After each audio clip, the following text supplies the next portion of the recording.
മാന്യ സുഹൃത്തുക്കളെ, ഉൾക്കാഴ്ചയിലേക്ക് നിങ്ങൾക്ക് ഏവർക്കും സ്വാഗതം. ഇന്ന് ഞാൻ പ്രതിപാദിക്കാൻ പോകുന്ന വിഷയം സീറോ മലബാർ സഭയിലെ വൈദികരാകാൻ പോകുന്ന ഡീക്കന്മാർക്ക് പട്ടം കൊടുക്കൽ തടഞ്ഞു വച്ചിരിക്കുന്ന സിനഡിലെ മെത്രാന്മാരുടെ അതിക്രൂരമായ നിഷ്ഠൂരമായ പ്രവൃത്തിയെക്കുറിച്ചാണ് സംസാരിക്കാൻ ആഗ്രഹിക്കുന്നത്. സഭയുടെ ചരിത്രത്തിൽ ഇന്നേ വരെ കേട്ടുകേൾവിയില്ലാത്ത ഒരു സംഭവമാണ്. ഒരു വ്യക്തി വൈദികനാകാൻ ആഗ്രഹിച്ചിട്ട് കഴിഞ്ഞ 12-13 വർഷക്കാലം അതിനുവേണ്ടി പഠിക്കുകയും ഒരുങ്ങുകയും ചെയ്തതിന് ശേഷം ഒരു പുരോഹിതനാകാൻ വരുമ്പോൾ സിനഡിലെ മെത്രാന്മാർ ഇന്ന കാര്യങ്ങളിൽ നിബന്ധന വെച്ച് അതിനകത്ത് ഒപ്പിട്ടാൽ മാത്രമേ നിങ്ങൾക്ക് പട്ടം തരികയുള്ളൂ എന്ന് പറയുന്നത് അതികഠിനവും ക്രൂരവും നിഷ്ഠൂരവുമാണ് എന്ന് പറയാതിരിക്കാൻ നിവൃത്തിയില്ല. കാരണം രണ്ടാം വത്തിക്കാൻ കൗൺസിലിൻ്റെ പ്രബോധനവും ചൈതന്യവും ഉൾക്കൊള്ളാത്ത സിനഡിലെ മെത്രാന്മാരാണ് ഇങ്ങനെ പിടിവാശി പിടിക്കുന്നതെന്ന് നമുക്ക് കൃത്യമായിട്ടറിയാം. ബലിയെക്കുറിച്ച് കർത്താവ് എന്താണ് സുവിശേഷത്തിൽ പറഞ്ഞിരിക്കുന്നത്? മത്തായിയുടെ സുവിശേഷം 5-ാം അധ്യായത്തിലെ മലയിലെ പ്രസംഗത്തിൽ കർത്താവ് കൃത്യമായി അടിവരയിട്ട് പറയുന്നുണ്ട്, നിങ്ങൾ ബലിയർപ്പിക്കാൻ പോകുമ്പോൾ, കാഴ്ചവസ്തുവായി ചെല്ലുമ്പോൾ ആരോടെങ്കിലും വിരോധം തോന്നുകയാണെങ്കിൽ ബലിവസ്തു അവിടെ വെച്ചതിന് ശേഷം ആ വ്യക്തിയുമായി രമ്യതയിൽപ്പെട്ടതിന് ശേഷമേ ബലിയർപ്പിക്കാൻ പാടുള്ളൂ എന്ന്. ഒരു ബലിയർപ്പണത്തിന് പോകുന്ന വൈദികന് ഒരു വ്യക്തിയോടും വെറുപ്പമോ വിദ്വേഷമോ ഉണ്ടാകരുത് എന്നാണ് കൃത്യമായിട്ട് മലയിലെ പ്രസംഗത്തിൽ കർത്താവ് നമ്മളോട് പറഞ്ഞിരിക്കുന്നത്.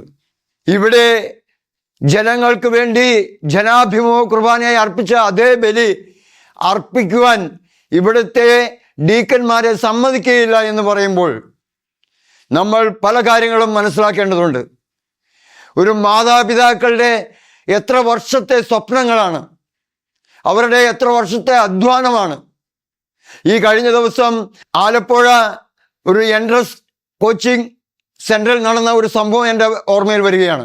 അവിടെ ഒരു മുക്കുവനായ പിതാവ് 4 ദിവസക്കാലം കടലിൽ പോയി മീൻ പിടിച്ച് തിരിച്ചു വന്നപ്പോൾ അദ്ദേഹം സ്വന്തം വീട്ടിലേക്ക് പോകാതെ ആ കിട്ടിയ മത്സ്യമെല്ലാം വിറ്റ പണം കൊണ്ട് ഒരു എൻട്രൻസ് കോച്ചിങ്ങിലേക്ക് സെന്ററിലേക്ക് ചെന്നപ്പോൾ അവിടെ തൻ്റെ മകള് പഠിക്കുന്നുണ്ട്. ആ മകളുടെ അടുത്ത് ചെല്ലുകയും ആ മകളെ വിളിച്ചു കൊണ്ടുപോയി പ്രിൻസിപ്പളിൻ്റെ അടുത്ത് ഫീസ് കൊടുക്കാൻ ചെന്നപ്പോൾ അച്ഛൻ്റെ പിതാവിൻ്റെ ആ വസ്ത്രങ്ങളും ആ അവസ്ഥയും മനസ്സിലാക്കിയ കുട്ടി ഏങ്ങലടിച്ച് കരയുകയാണ്. ഓർക്കണം, ഒരു പിതാവ് തൻ്റെ മകൾക്ക് വേണ്ടിയിട്ട് 4 രാത്രിയും പകലും ഉറക്കമളിച്ച് അധ്വാനിച്ച് വന്ന കിട്ടിയ പണം കൊണ്ട് കോളേജിൽ ചെന്ന് ആ പണം കൊടുക്കുമ്പോൾ അവിടെ ഇരുന്ന പ്രിൻസിപ്പളിന് അദ്ദേഹത്തെ അറിയാം, അവരുടെ കണ്ണുകൾ നിറയുകയാണ്. ഈ കുട്ടിയുടെ തേങ്ങലടി കണ്ട് ആ ചുറ്റുനിന്ന കുട്ടികളും കരയുന്നുണ്ട്. ഓർക്കുക, എത്രയോ കഷ്ടപ്പെട്ടിട്ടാണ് ഓരോ മാതാപിതാക്കളും ഓരോ മക്കളെയും വളർത്തി ഒരു സ്ഥാനത്താക്കാൻ വേണ്ടിയിട്ട് പരിശ്രമിക്കുന്നത്. സ്വന്തം ഇഷ്ടങ്ങളും സ്വന്തം സ്വപ്നങ്ങളും സ്വന്തം സുഖങ്ങളും സ്വന്തം സൗകര്യങ്ങളും മാറ്റിവെച്ചാണ് ഓരോ മാതാപിതാക്കളും മക്കളെ വളർത്തി വലുതാക്കി ഒരു സ്ഥാനത്ത് എത്തിക്കാൻ വേണ്ടിയിട്ട് പരിശ്രമിക്കുന്നത്. അങ്ങനെ പരിശ്രമിക്കുമ്പോൾ ദൈവികമായ ഒരു കാര്യത്തിന് വേണ്ടിയിട്ട് ഒരു വ്യക്തിയെ ഒരുക്കി കുടുംബവും ഒരുങ്ങി വരുമ്പോൾ ഇത് ചെയ്തു തരില്ല എന്ന് പറയുന്ന സിനഡ് മെത്രാന്മാരുടെ നിഷ്ഠൂര പ്രവൃത്തിയെക്കുറിച്ച് പറയാനാണ് ഞാൻ ആഗ്രഹിക്കുന്നത്. ഇന്ന് ഈ സിനഡിലെ മേജർ ആർച്ച് ബിഷപ്പായ റാഫേൽ തട്ടിലും കർദിനാളായ ആലഞ്ചേരിയും അതുപോലെ തന്നെ ജോസഫ് പാംബ്ലാനിയും ആൻഡ്രൂസ് താഴത്തും കൂടി മാർപ്പാപ്പ വിളിച്ചു ചേർത്തിട്ടുള്ള സിനഡാലിറ്റിയെ കുറിച്ചുള്ള സിനഡൽ ചർച്ചയ്ക്ക് പോകുമ്പോൾ അവർ ഇവിടെ എന്ത് പ്രവൃത്തിയാണ് ചെയ്യുന്നത്? നമ്മൾ മനസ്സിലാക്കേണ്ടത്, നമ്മൾ ചിന്തിക്കേണ്ട ഒരു കാര്യമാണ്. വൈരുദ്ധ്യം നിറഞ്ഞ ഒരു വസ്തുതയല്ലേ അവർ കാണിക്കുന്നത്? അവർക്ക് സിനഡാലിറ്റിയെ കുറിച്ച് ചർച്ചയിൽ പങ്കെടുക്കാൻ എന്ത് യോഗ്യതയാണ് ഉള്ളത്?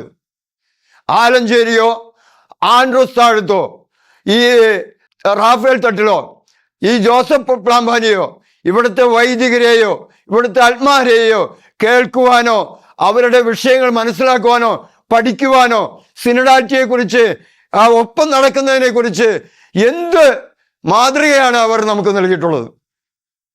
അവർ എറണാകുളം അങ്കമാലി അതിരൂപതയിലെ ദൈവജനത്തെ ശത്രുക്കളായി കണ്ടുകൊണ്ട് പ്രവർത്തിക്കുന്നിടത്തോളം കാലം മാർപ്പാപ്പയുടെ സിനഡാലിറ്റി ചർച്ചയിൽ പങ്കെടുക്കാൻ ഈ വ്യക്തികൾക്ക് എന്ത് യോഗ്യതയാണ് ഉള്ളത്? അവരാണ് നമ്മൾക്ക് ആത്മീയത പറഞ്ഞു തരുന്നത് എന്ന് പറയുമ്പോൾ, അവരാണ് ഈ സഭയെ നയിക്കേണ്ട വ്യക്തികൾ എന്ന് പറയുമ്പോൾ, ഇവരിൽ നിന്ന് എന്ത് ആത്മീയ നന്മയാണ് നമുക്ക് കിട്ടുക?